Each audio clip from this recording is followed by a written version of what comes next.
가야사를 왜곡하고 판타지로 만들고 쇼를 벌이고 정치적인 퍼포먼스를 벌인 문재인 얘기를 왜 이렇게 길게 했을까요? 바로 히틀러처럼 자신의 민족의 우수성을 역사로 만들어서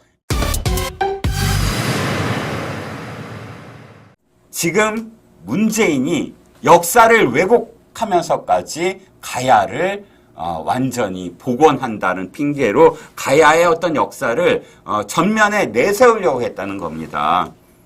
한겨레 신문이 2017년에 이렇게 얘기합니다. 가야 복원 지시 본말의 전도. 한겨레 신문까지 이렇게 지금 이 문재인이 비판을 하는 겁니다. 문재인이 이렇게 합니다. 지난 1일, 즉 2017년 6월 1일입니다. 2017년 6월 1일은 어떤 날일까요?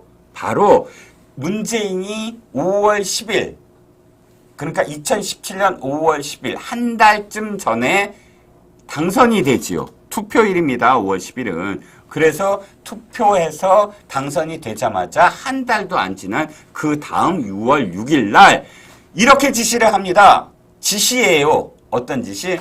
가야를 복원하라 이렇게 얘기합니다. 이건 무슨 의미입니까? 정치인이 자신의 정치적 고향을 신성시해라. 완전히 만들어라. 판타지로 만들어라. 이런 지시나 다름없습니다. 역사는요. 대통령의 지시에 의해서 만들어지는 게 아닙니다. 역사는 사료와 남아있는 실증적인 그런 이 자료 또는 증거들, 유물들을 갖고 기초 작업부터 닦아나가면서 역사학자들이 실증을 하는 것입니다.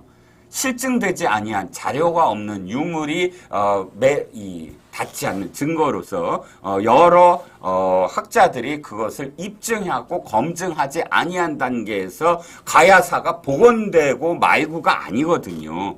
그런데 자신의 정치적 고향이라는 김해를 중심으로 태어난 그런 가야를 복원하라라고 얘기합니다. 그러자 한겨레 신문 가야사 복원 지시 본말의 전도라는 기사에서 맨 처음 첫 번째 리드 문장이 이렇습니다. 이건 불통이다. 그의 지시는 사려 깊지 못했다. 이렇게 얘기합니다. 그러니까 문재인이 청와대 수석 보좌관 회의에서 고대 가야사 복원을 국정과제에 포함시킵니다. 100대 국정과제예요. 어떤 역사를 복원시켜라 마라 이렇게 지시를 내리는 겁니다. 역사 고고학계의 반응이 불통이다 라고 표현했다는 게 한겨레 신문 기사입니다. 아니 뭐 고대 일본 역사에 영향을 미친 가야사 연구의 심화 확대 해야 된다. 그걸 반대하지 않는다. 그런데 대통령이 나서서 뭐 국정과제에 넣느냐 안 넣느냐 하고 역사의 정치가 개입되면 안 된다는 얘기지요. 이것 때문에 학계는 현 정부가 그토록 강제한 소통이 역사 분야에서 대통령의 일방적 지시에 묻혔다라는 당혹감에 휩싸였다라는 겁니다. 국정 최고 권력자가 학자들과 가야사 실상을 대화하지 않고 연구에 나아갈 방향을 지목해서 정책으로 삼으라고 주문했다. 이거는 누가 했어요? 히틀러가 했습니다. 히틀러가 뭘 했습니까? 자기네 이 독일인들의 그 혈통을 아리안족이라고 하면서 순수 혈통이 어떻게 문화적으로 역사적으로 큰 업적을 이루어왔는지 그리고 유대인들은 왜 바퀴벌레에 불과한지 역사학자들에게 역사를 만들라라고 지시를 내립니다. 그래서 아리안족이 어떻고 저쩌고 하는 그런 신화들이 마치 역사인 양 독일에서 만들어집니다. 그것과 차이가 없습니다. 문재인은 자기가 당선되자마자 자신의 정치적 고향인 김해를 중심으로 한 가야 문화, 가야 역사를 100대 과제, 그러니까 가야 역사를 복원하라라고 지시하면서 그게 국정과제라고 떠들어댄 것이지요. 그러니까 어떻게 됩니까? 어마어마한 일이 벌어집니다. 자, 시대탐문 김기철 기자의 시대탐문에 주보돈 교수가 말하는 가야 광풍, 미친 바람이라는 뜻의 광풍입니다. 자, 대통령이 가야사를 잇대자 하이에나처럼 뛰어들었다, 덤벼들었다 라는 기사입니다. 지자체 45곳이 정부 예산 노리고 연구자들까지 과대, 포장, 왜곡을 하고 있다. 학술 연구보다 토목공사로 흘러서 무덤 발굴도 쇼하듯 이루어졌다. 정치가 망가뜨린 슬픈 가야다. 라고 기사는 이야기하고 있습니다. 문재인 정부 출범 이후 100대 국정과제로 추진한 가야사 복원에 대해서 신라 가야사 연구자인 주보던 경북대 명예교수가 개간 역사 비평, 좌파에 가까운 그런 개간지죠. 최근 후에 가야와 무관한 지자체까지 45곳이 정부 지원을 얻기 위해 몸부림치고 있다면서 연구자까지 직접 나서서 지자체 구매에 맞추려고 심각한 수준의 역사 왜곡으로 되고 있다라고 이야기합니다. 엄청난 정부 예산이 들어가는 가야사 복원이 토목공사 사업으로 흐르고 있다. 아니, 토목공사 사업이라는 게 생각해 보세요. 이 좌파들이 이명박 정부의 지금 그 4대강 사업을 토목공사라고 얼마나 폄훼하면서 광풍이 분다라고 그것을 지금 그 비판을 하고 반대해 왔습니까? 그런데 가야사 복원이라는 것에 자그마치 수조 원이 들어갑니다. 그리고 그 돈이 들어간 결과 그저 땅 파고 역사를 왜곡한 그런 그 현장만 있었다는 거지요. 2017년 8월, 그러니까 문재인 정부가 5월 달에 들어서고 3개월도 안 돼서 국회에서 가야사 학술회의가 열립니다. 그런데 이 주보동 교수, 학자의 양심을 보고 이렇게 합니다. 그건 정치 쇼였다고요. 그 회의는 가야사 복원이 어떤 방향으로 진행될지 가늠하는 자리였는데, 국회의원과 지자체장 등 50명이 넘는 정치인이 앞자리를 차지해서 매스컴용 사진만 찍고 빠져나가고 학술회의는 그냥 들러리 쇼에 불과했고 발제자들은 예산만 받으면 가야사 연구를 가로막아온 장애물이 해소되기라도 하는 듯이 서로 앞장서서 그렇게 흘러갔다라고 정치 쇼라고 이야기합니다. 폭주하는 가야사 예산, 아까 제가 수조 원이라고 했는데요. 4개 지자체만 3조 원이 당시에 추진됐다고 기록에 나와 있습니다. 경향신문 역시 마찬가지입니다. 2017년 12월에 똑같이 가야사 복원에 대해서 이렇게 얘기합니다. 과잉 경쟁의 역사 만들기 된다. 우후죽순 사업 우려 커지고 있다.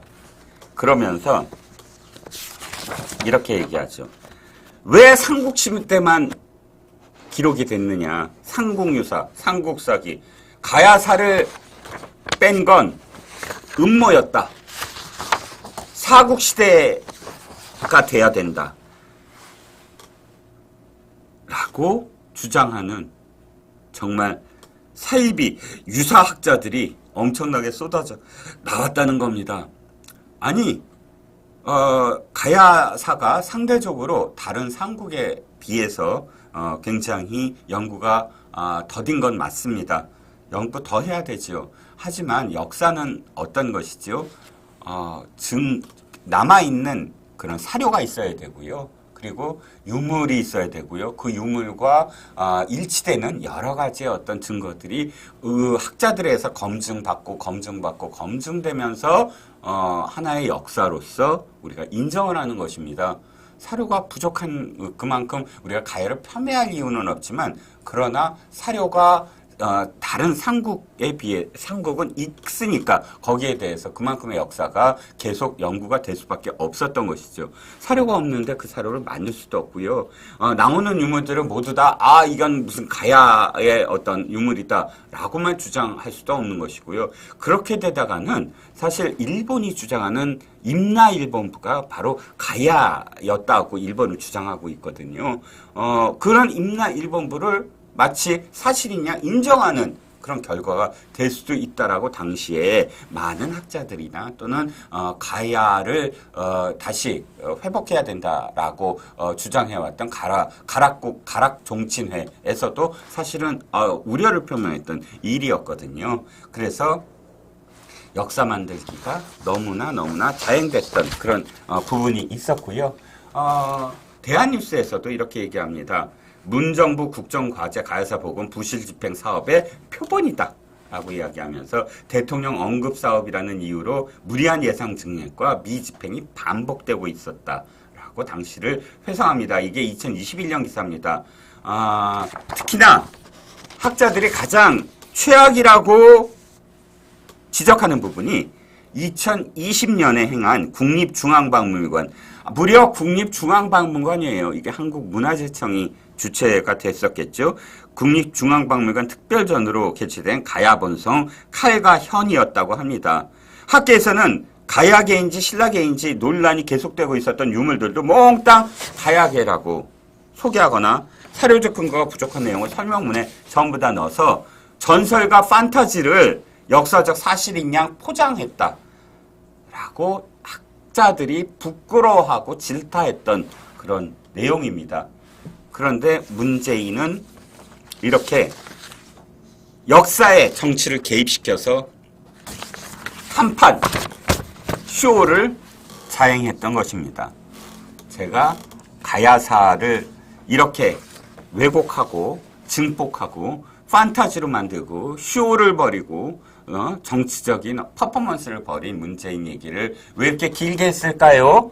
바로 히틀러처럼 히틀러가 자신의 민족의 우수성을 역사로 만들어서 유대인을 탄압했듯이 뭐를 탄압하진 않았지만 지금 문재인은 자신의 정치적 고향 그리고 자신의 친구인 노무현의 정치적 고향인 김해일원의 가야를 마치 정말 그러니까 사료도 없으면서 삼국시대에 견주어서 사국시대를 만들려고 하는 그런 무모함 정치쇼를 벌였다는 겁니다. 그 일환으로 타지말 보고 싶어하는 김정숙을 아유 네가 가라.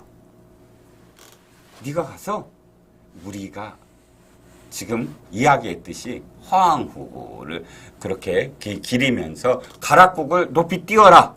높이 띄워서 내가 처음에 이렇게 국정과제를 얘기했던 그런 가야를 전 세계에 알리는 계기를 만들어라 라고 했던 것입니다. 문재인은 정치가 역사에 개입했던 그런 사례를 아주 진짜 아까 표현했듯이 그런 표본이 됐고요.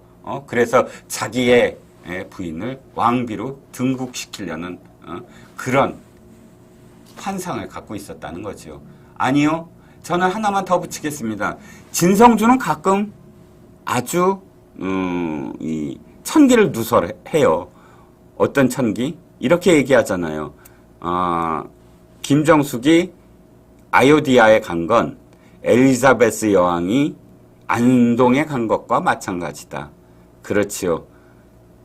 김정숙은 왕비가 아니라 여왕이었다는 겁니다.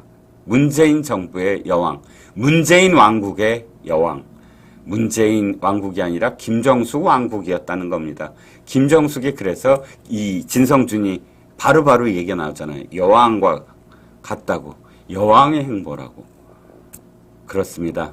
문재인과 김정숙은 가야를 그렇게 부각시키고 자신 둘을 여왕과 부왕으로 부군으로 격상시키고 싶었나 봅니다. 그래서 우리는 문재인의 실정, 문재인의 이 혐의에 대해서 이 수조 원의 이 낭비 가야국을 마치 자신 그런 삼국과 같은 그런 국가였다고 역사를 만들려고 했고 그리고 또 거기에 국가의 예산을 낭비한 혐의도 저는 추가되어야 된다. 그리고 절대 어떠한 정부의 대통령도 이제는 역사를 왜곡시키는데 자신의 어떤 그런 그 권력을 행사해서는 안 된다라는 것을 문재인의 혐의를 드러냄으로써 저는 꼭 반드시 책임을 물어야 된다라고 생각합니다. 자.